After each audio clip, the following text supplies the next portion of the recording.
Welcome to Influential Entrepreneurs, bringing you interviews with elite business leaders and experts, sharing tips and strategies for elevating your business to the next level. Here's your host, Mike Saunders. Hello and welcome to this episode of Influential Entrepreneurs. This is Mike Saunders, the Authority Positioning Coach. Today we have with us Ronnie Deaver, who's the CEO of NoBull Marketing, which is a lead generation firm for lawyers. Ronnie, welcome to the program. I'm so excited to be here, Mike. Thanks for having me. Yeah, you're welcome. And I always love when I see companies that really dial into what you do. You don't do all things to all people. You don't do any kind of marketing for lawyers. You do lead generation. So let's dive into that in just a second, but give us a little bit of your background and entrepreneurial journey. Yeah, so I have a long storied history with trying to start my own business. And, I'm probably on my fifth or sixth attempt where I finally got here and I found the thing that I actually am good at, the thing that I love.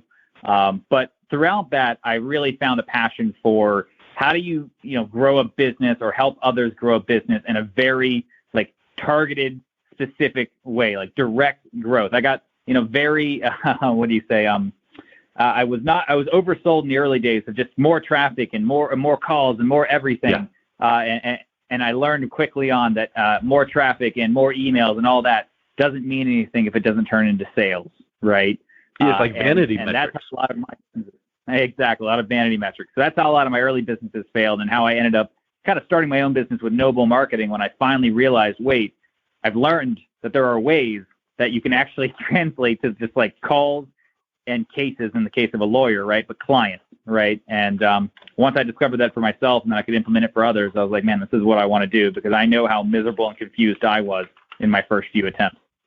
Yeah, that's huge. And then you dial into within the realm of lead generation, focusing on Google, which is the 800-pound gorilla, good, but more of the Google My Business. So talk a little bit about that and why that is so preferential, because there's a lot of things you can do even on Google. You can do pay-per-click and you can do a lot of different things to get leads. But talk a little bit about Google My Business. Yeah, so I wasn't a Google My Business fanboy until a couple of years ago when I first got into the legal space. And a lot of what I'm saying here is actually applicable to almost any service-based business, though I focus, as you know, primarily in lawyers, and that's all we serve. But anyways, I actually did call tracking on about 150 to 200 different legal campaigns, all lawyers, right? So that's criminal defense, that's immigration, that's family law, PI, you name it, I've touched it, okay? And when I set up call tracking, that means I can track every single call, every form, every live chat, every lead from any source. I know exactly where they came from, how long the call was, down to whether or not it converted, right? And on setting up that kind of tracking on 200 campaigns, I discovered, unbeknownst to me at the time, 60 to 80% of all calls could be directly or indirectly attributed to Google My Business, or now known as Google Business Profile. It was just in the data, and it blew my mind. Honestly. Now, is YouTube, like if you have an attorney firm that has a YouTube channel, they put out videos, is that connected to the Google Business Profile, or in a helpful way, in other words? Yeah, well, in that sense, all things are connected, right? Yeah, absolutely. Is YouTube helpful? And if I have a general phrase of, what is Google like? Google. Google likes Google. That's it. Right. So how do you want to get better performance on Google? Do more things on Google. So absolutely. Does YouTube help? 100%. Does having more content on your website help? Yeah. Does having an active Facebook profile? Yep. Google scans Facebook too, right? Google knows what you're doing on all social platforms, right? Now, am I going to say that that's the 20% that drives the 80% of results? Not really. A lot of lawyers, there's some lawyers lead genning from TikTok and some lawyers lead genning from YouTube. That's usually the people who are extremely passionate about being on video. That's just who they are as a person. If you're just the average lawyer, the average person who really just likes being good at their job but doesn't necessarily want to be a YouTube star guru, you're probably not going to perform that well on any of those platforms, right? And so the 20% for you that's going to derive 80% of the results is going to be committing all your efforts specifically and unilaterally into the Google Business Profile, of which there's quite a lot you can do. It's not a set and forget platform. You can put a lot of grunt work into it, and that's going to drive a lot of your lead generation. And I know that a lot of times you want to make sure that, you're going to the right restaurant. So let's make sure they've got good reviews, or go to Amazon and buy this product and let's find the one with all the good reviews. So talk a little bit about how reviews on Google impact positively, hopefully if they're good reviews, but the Google My Business.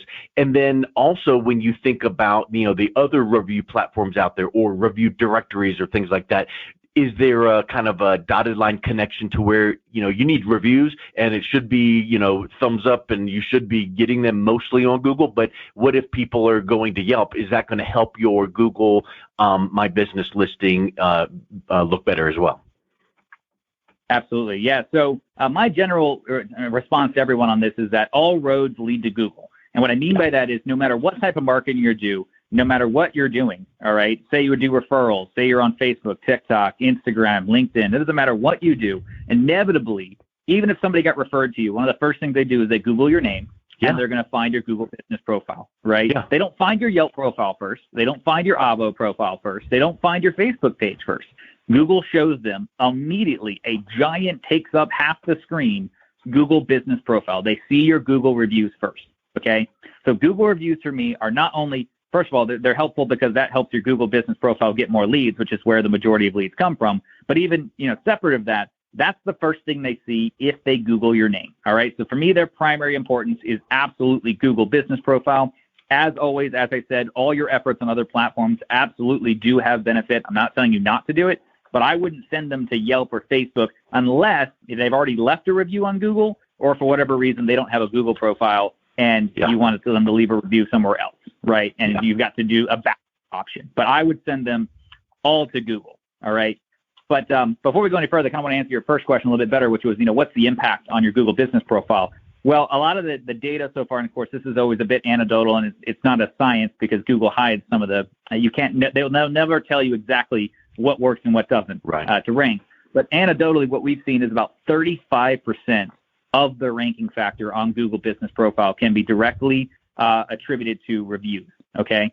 And reviews, that means your review count, which is obviously how many reviews you have, as well as review velocity, which means how often you get reviews. And put another way, if I'm saying 60 to 80% of your calls can be directly or indirectly attributed to Google business profile, and 35% of that is due to reviews, you could honestly say about 25% of every call, in this case a lawyer generates, can be directly or indirectly attributed to your reviews on the Google business platform. And that's not even including the people who get referred to you and decide to call you because you have good reviews. Because I have some clients where they had such bad reviews that even if somebody referred them to them, that person wouldn't bother to call because they saw the bad reviews and said, well, my referral's not strong enough to deal with those bad reviews, right? Reviews on Google are huge, and they actually help with your overall lead generation. And so I agree with everything you're saying, and I think that all roads lead back to Google, and you've got to do everything that you can do in your marketing to cater to Google. That's your in fact, I've heard it said, what's your Google resume look like? Because absolutely. I feel like I've been saying it for years, and it's really rare that someone like yourself says it. But hey, the first thing people do is they Google you when they hear about you, and you might think, oh well, I get my business because I'm ranked SEO factors for best attorney in whatever your town is, or local attorney near me. But in reality, people will also, but at least at a networking event where you get referred, before they call your office, schedule an appointment, or immediately right after, they're going to Google your name and your company because they want to know, are they going to see a rip-off report? Are they going to see bad reviews? Or what are they going to see? Are they only going to see, well, there's their website and their LinkedIn, whatever, but what else are they going to see? So talk a little bit about building out that, kind of beefing up your Google My Business page, because it's more than just filling in the blanks with your name and address and phone number and stuff. Absolutely. I want to first comment on what you just said there about the fact that when people do that Google search, right, they don't just see your first ranking anymore, right? That used to be true 5-10 years ago. You'd see an ad first, and then you would see an organic ranking. So sure, you might own that search locally. But nowadays, right, now you see an ad first, and then you see the Google business profile before you ever see the organic results. So for anyone who's arguing that they show up number one, and if that means anything, it doesn't mean anything. They see Google Business Profile before they ever see a ranking, all right? Yeah. So Google Business Profile is way more important than whatever that ranking is. But going on there, like, what can you actually do? On the Google Business Profile, there's a lot you can fill out. One of the things that people don't know is obviously the description stuff, but there's also, you can actually go in and you can upload every product and every service you do. Now, services is where it gets really unique. Because say you're a criminal defense lawyer. Yes, you do drug crime cases, but you know what you also do? You can break that out into, you do marijuana crime, you do meth crime, you do Xanax crime. You don't just do sex crime, you also do XY crime, under 13, over 13, whatever crime, right? Like in family law, you can break that out into same-sex divorce, normal divorce, adoption. Like you can break out all your services into, for most of my clients, when I do the grunt work here, literally 100 different services. All right. Same thing with products. You can put those on they're just a more visual front end thing that people can see. And what it does is it proves to Google that, one, you do all these things. So it's easier because inevitably people want to hire a specialist. They're not going to just Google criminal defense lawyer or family lawyer, right? They're going to Google a drug crime lawyer, or even marijuana crime lawyer. They're going to Google specifically what they need. And if you put that in the services and the products of your Google My Business, as you said, the resume, the Google Business resume, if you put that in there, not only are you more likely to rank, but on top of that, when you do show up, Google actually puts a little note that literally says provides and then inserts whatever they said. So if they say provide same-sex divorce lawyer, right, it'll literally be right there. So you're more likely to get a conversion rate because that person says, oh, man, they're a specialist. They do exactly what I want, in addition to the fact that you rank better. So you can fill that out better. And then on the ongoing side of things, I mean, the things that people, a lot of people don't realize that Google Business Profile is a living thing. It's much closer to a social platform than it is just a directory listing. So you can put active, consistent work. You can upload photos. You can upload posts. You can obviously get reviews, respond to reviews. And one of the things that people really don't know about is that there's a question and answer function on Google. And the cool thing is you don't have to wait for a customer to ask a question. You can actually ask yourself a question and answer that question. So I'm adding 10 questions a month to my clients as GMBs, right? And they're getting to add thousands of words of proof of expertise. Like if they're family law, what is family law? How long does a divorce usually take? How do I get child custody? Whatever these Q&As are, right? We get to throw them in, add a couple hundred words answering each one. And within a year, we've added 12,000 words to the profile, right? We're putting a freaking book on this profile over time, right? So those are kind of some of the high level, really kind of, but deep tricks you can put in to put a lot more effort into this profile than most people do. And as I said, Google likes Google. It's that kind of grunt work that's going to get you those results. Yeah, and I think that's, people just don't realize, they think, let me check the box. I got my Google profile filled out, but that's not enough. Yep. You need I think to do set and forget. so much more. Set and forget. Yeah, for sure. I mean, there's some things that are set and forget, like, if you get in some directory and you just want to fill out what is your contact information, fine. But Google does provide so many of these things. I knew that they allowed you to upload products and images and things, but I did not realize you could do a Q&A, and especially, like for instance, with a Google review, you cannot go in and put in a review that one of your clients gave you. They have to do it. They have to log in through their account, so you can't game the system. Well, you can upload Q&As and put in a question and do an answer, and there's nothing wrong with that. That's just good content marketing. Yeah, and then the cool thing is it still shows up if somebody wants to look at questions. I mean, some users will look at it, right, and get their answer. But here's the more important thing. And a lot of people, they make a good point. They're like, hey, I'm making all these posts, but I only get like 10 views on it. It's not like Instagram where I can get 1,000 views, or TikTok where I can get 1 million. I'm like, that's not the point. It's a terrible social platform. I don't care about its social aspect. But again, Google likes Google. We're posting not because I ever care if anybody reads that post or looks at that photo or even reads that Q&A. I'm doing it because putting that effort in helps Google realize that you're a serious contender in your market, and they're way more likely to rank you higher. And the higher you rank and the more often you rank highly, the more calls you're going to generate. And, of course, the more money you make off the platform. It's about making Google happy, not about anybody looking at those posts. 100%. Yeah. I mean, people need to realize that one of their first and foremost target audiences sure is the person that needs a divorce attorney or whatever type of attorney. That's your target audience. But in reality, your co-target audience is the big G. Yeah, and I mean, and the cool thing about Google Business is that it really only shows up when somebody's making a very clear search, just like you said, like divorce lawyer near me, criminal lawyer near me, or insert city. Like, it doesn't show up if somebody's still doing research. Like, if you type in, do I need a divorce, it doesn't pop up. So you're not going to get that person to call you. It literally only shows up when people have already raised their hand and are super high intent, meaning they already know they need a lawyer and are just looking for somebody to sell them, right? Like it's about as high intent as you get. Yep. So, you guys are so confident in what you provide and the results, because let's face it, ROI is results, driven. How in the world do you offer a 3-month guarantee? And what does that look like? I mean, the honest answer is because I almost never have to fulfill it. That's it. It's because it works. Right now, I won't say there aren't times that I do, but at the end of the day, what I'd rather do with that person is I'd rather work with them a couple more months, because basically the way our guarantee works, right, is we guarantee the campaign to be fully profitable based on gross profit, which is about usually 60 to 80% for most lawyers, which means we need to make about $5,600 to about $7,500 in revenue to hit gross profit minimum in that 3-month period, right? But if we fail, we'll work for free for up to 3 more months after that. And if we fail again after a total of 6 months, we actually refund all your money, right? But my goal here is that within that first 6-month period, if we can go profitable, what ends up happening there is the campaign starts to get to the point where it's sustainable. I'm not trying to make it where within 3 months I've made the most amount of money you could ever make on the platform, not in the least. My goal, especially coming into a bear market or a recession, where being able to stay alive and being sustainable and having marketing that makes, relatively quick ROI so you can keep paying for more marketing, right? My goal is that within 3 months, you're making your ROI so that marketing can pay for more marketing, which means that we can then sustain the campaign over the long term, 12 plus months, which is where we really start seeing massive gains like doubling your business, right? So it's about sustainability. That's our goal.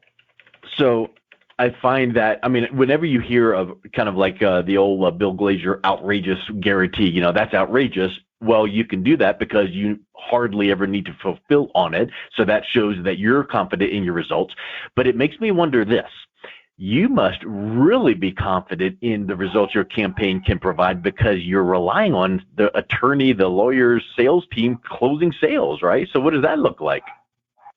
Yeah, so we found that even if you have as low as about a 10% conversion rate, which is pretty terrible, we can often go profitable, right? And I've had situations where I've had somebody at a 3% conversion rate. And trust me, we're putting in systems in place to help that make it easier and better. We're putting training systems. I actually have sales training that I put a lot of people through. We have intake systems that help people do better intake if that's their problem. I have automation systems that help them ask for reviews and follow up on missed calls. One of our automations, for example, is if you miss a call, we automatically notify your team or you to call them back and text that person saying, hey, we're going to call you soon, right? So what I love about the guarantee is, yeah, absolutely I have to depend on my client, but I also have to depend on my own wit and our own ability to find unique systems to push their business and those clients to the next level, right? Do we fail sometimes? Totally, absolutely. Is that a joint effort? Sure, yeah.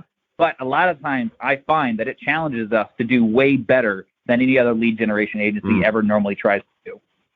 And these things make me think of something, because there's so many marketing tactics you can do out there. And let's think about it as an example. Let's run Facebook ads. And do you need a divorce attorney and things like that? Well, I always comically ask this question. Hey, guess what, Ronnie? How long does that Facebook ad campaign work for you?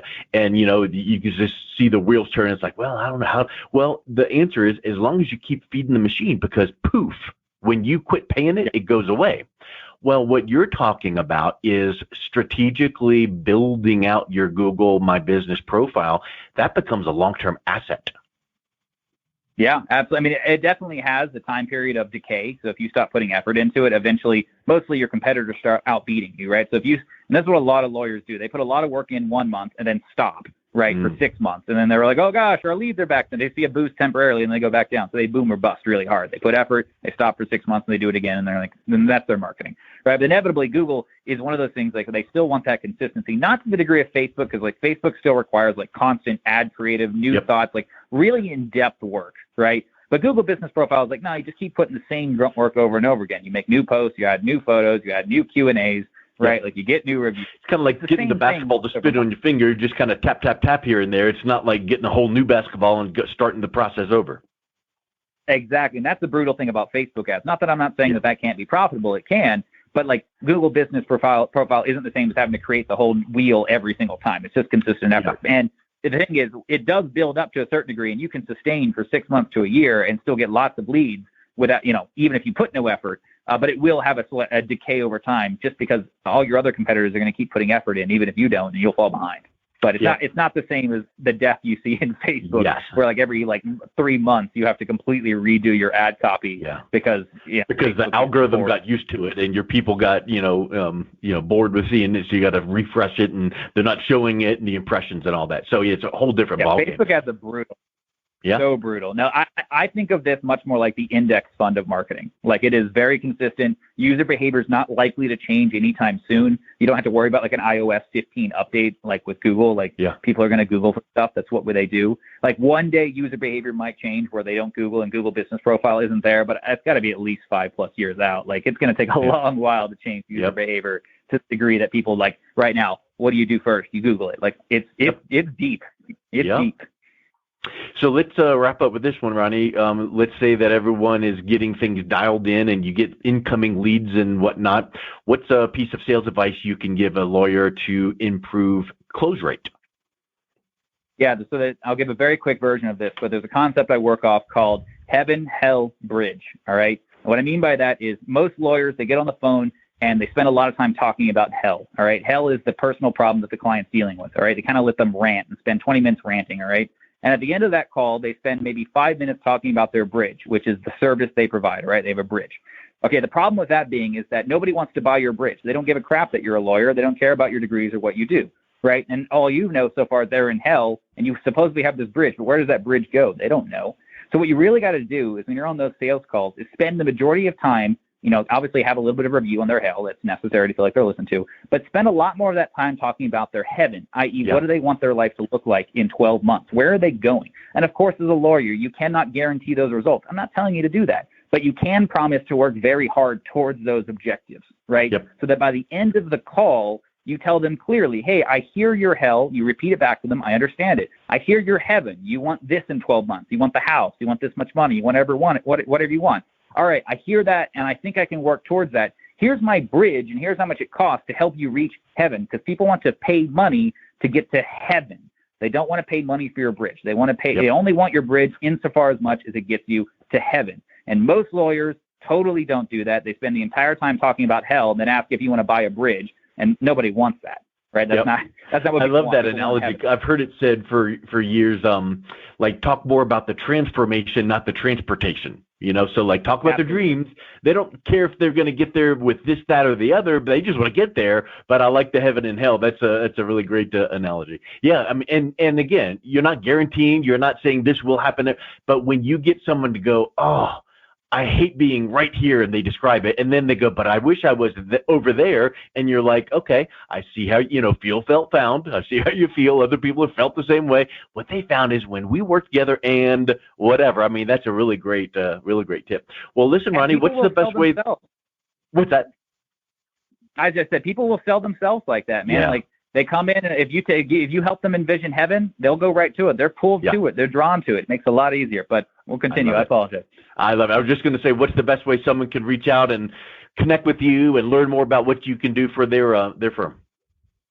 Yeah, absolutely. I mean, the easiest way to contact me, and please, I encourage anyone, even if I don't work in your space or if you just have questions, I just love talking to people about this stuff. Email me at rdeaver, that's R as in Roger, D as in dog, E-A, V as in Victor, E-R, at nobullmarketing.co. That's N as in Nancy, O, B as in boy, U-L-L, marketing.co. And no, I don't have the .com yet. I'm working on it. It's a heck of an acquisition, but .co for now. Excellent. Awesome, Ronnie. Thanks so much for coming on. It was a real pleasure talking with you. Absolutely. I had a great time. Thank you. You've been listening to Influential Entrepreneurs with Mike Saunders. To learn more about the resources mentioned on today's show or listen to past episodes, visit www.influentialentrepreneursradio.com.